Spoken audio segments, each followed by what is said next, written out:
Well, good afternoon, friends. Mark Holmes here with Joe Boo. Joe Boo's been taking Dak Prescott getting hurt kind of hard. He's been hitting the good stuff for quite a while here. But Joe Boo, and of course, we have Joe Bear in the house. And as always, I want to thank you guys for watching, commenting, subscribing, and being part of the Joe Boo Sports Report. Without you guys, this literally does not work. I actually want to check in on you guys right now. I want to know how you guys feel with Dak Prescott's season being over. Are you still as enthused about the season? Are you still as excited about the season? Are you going to watch with the same urgency? You feel down about it? Do you feel, woe is me, we just can't get it right? I want to know how you're doing because 2020 has been a mother humper. 2020 has been terrible. And one of the things we need to do beyond just football is we just need to check in on each other to make sure everybody's okay. You remember my quarterback, Dak Prescott, talking about losing his brother and, how, you get down. I want to know, are you okay? Is there something, do you need a virtual hug? Okay, come here, guys. Come here. Let me give you a virtual hug. Okay. All right. Virtual hug.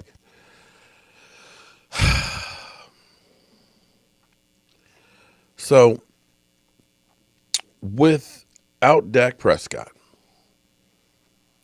and having the NFC East, okay, the NFC East division, which is a hot mess right now, is our season over with?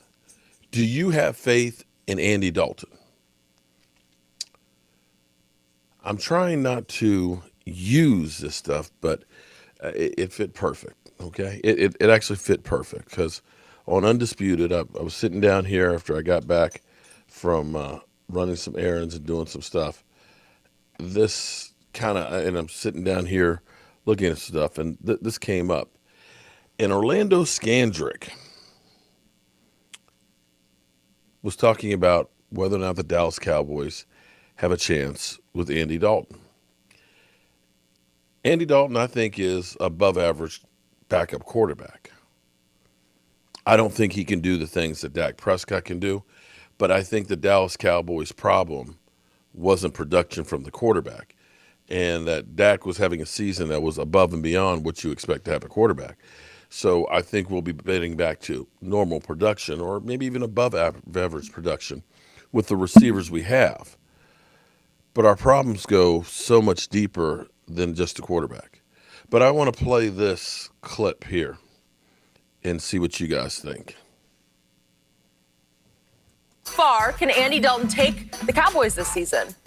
Do you want my biased opinion or my unbiased opinion? Unbiased. Nowhere. So we're going to look at Andy Dalton. I was going to give you his last 3 seasons, but I'm going to exclude last year because it was 2-14 and he was in and out the lineup. Is it fair to say that? Yes. So 2018, Cincinnati Bengals, 6-10. 2017, Cincinnati Bengals, 7-9. 2016 Bengals, 6-9-1. So that's exactly what Andy Dalton is. He's a overly average backup. He's a below average starter. I think the Cowboys have too many holes. They're missing both their tackles. They're missing their center. Their Pro Bowl center retired. The guy that they expected to be their center, and Joe Lenny, he's hurting. The guard that they drafted in the second round from Texas, Connor Williams, has never turned into what they thought he would be. And their defense, their defense is struggling. They don't look comfortable. They don't look sound. They're struggling with the schematic switch, and I don't think Mike Nolan was the correct hire for what they had, for the pieces that they had in place on their defense. I totally agree, and I think the thing is that it looks like it's going to look. To me, it seems like a 2-team race between the Eagles and the Cowboys for the division, which would probably be the worst division historically in NFL history. This division, because somebody's going to probably win this division 7-9, 8-8. The question is, okay, the winner of this division is going to get a home playoff game. I just don't see a scenario where either one of these teams, be it Dallas or Eagles, can win a home playoff game considering what they are. And as you mentioned, the Cowboys, that defense is terrible. You gave up 30. Okay, you gave up 27 points because Dak threw a pick six. You gave up 27 points to a team that was averaging 12 points a game. Yeah, I don't really know how to call it. I mean, you got guys. You hear a lot of like guys defending their play publicly. I love DeMarcus Lawrence. D-Law, if you listening to me, you're a hell of a player. You don't need to defend yourself publicly. You worked hard for the contract that you got. It's hard at anything to live up to everyone's expectations. Their secondary is really, really young. From a linebacking standpoint, Jalen is a great player, but he needs like a steady rock player there with him. And Vander Esch hasn't been able to stay healthy at all. Their front seven, they haven't been able to get the pressure that they thought they would get. You got Everson Griffin, who was a great player in Minnesota, who hasn't been able to give you the same type of production that he was giving you in Minnesota. And basically, your leading defensive lineman is Aldon Smith, a guy who hasn't played in 5 years. I think you look at McCarthy saying he'd rather play. He never wants to play one defense. He wants to get this thing right. Well, you giving up 30 points playing 30 defenses. So it seems like whatever you call is famine for the offense. Okay, Mike. Shut up, Skip. Skip. I don't want to hear Jack from Skip, okay? Skip Bayless is dead to me, okay? You know, you understand what I'm saying? Do you understand the words that are coming out of my mouth? Yeah, that's right, Skip.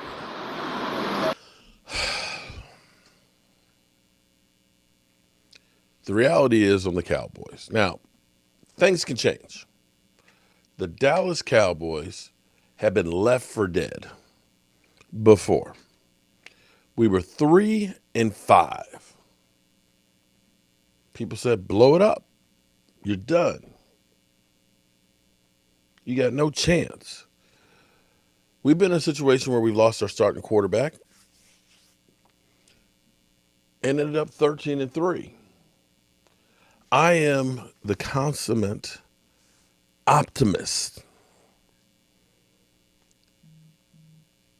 I believe in my Cowboys. I believe in these players. I believe they have a lot of heart. You know, sometimes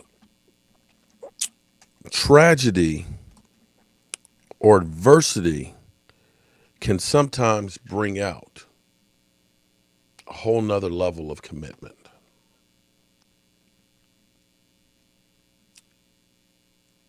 When you're my age, you start losing people that you maybe went to school with or family members and friends. And what happens is when you lose somebody close to you, it makes you realize your own mortality. Hey, Dak's a warrior. Dak never gets hurt. Dak is always here. If he can get hurt, I certainly can too. And when you start realizing how much time you may or may not have, it creates a sense of urgency. Sometimes it creates a rally cry. You think about September 11th, we get hit, how that was the last time we were actually together as a country with one goal, because it made us all get focused and realize we ain't the enemy. They're the enemy out there. Let's get our shit together. In the same way World War II was. Sometimes you have to have tragedy to get resolve. I don't know if that's going to be the case for the Cowboys. I'll be 100% honest.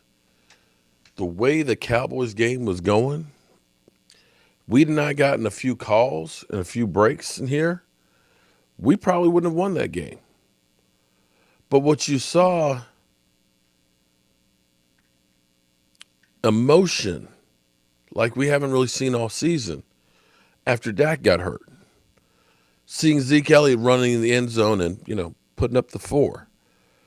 You see the guys on the sidelines there like crying and realizing that my general is down. I got to do better because of him. And that may be the possibility here. I don't know. It will be a telltale sign on Monday night how they come out and perform. Andy Dalton in this equation is not the be-all, end-all. You need him to play well. Don't get me wrong. But even if he plays well, even if he plays as well as Dak, we're still going to have the same results. It's not the quarterback position. It's everything else for the Cowboys. It's, can that damn defense stop leaking like a sieve? Can it stop allowing teams that are garbage like the Giants that are averaging 20 points, letting them get, 27? I won't count the pick six. Because if your defense can't do better than that, it doesn't matter. You can put Pat Mahomes. You can put Joe Montana in his heyday. You can put Troy Aikman. It's not going to be anything different. And if the offensive line can't block a little bit better, if Zeke Elliott can't hold on to the football, if we can get away from trying to do all these different defenses that we got everybody confused and figure out a way of, let's do one thing right instead of being a jack of all trades and a master of none. Let's master something on defense first, and then let's try and do something else. That's the prognosis for the season. Don't know. I think we win the division because Eagles have a tougher road to hoe. But that's just a moral victory. Stay tuned, friends. Stay tuned. Whew. This is not the season that I thought we were going to have. Oh, you know what? I didn't even open up for business here. Yeah, this is not the season we thought we were going to have. But it's the season we got. All right, y'all. I got some more work to do. I'm going to catch you on the flip side.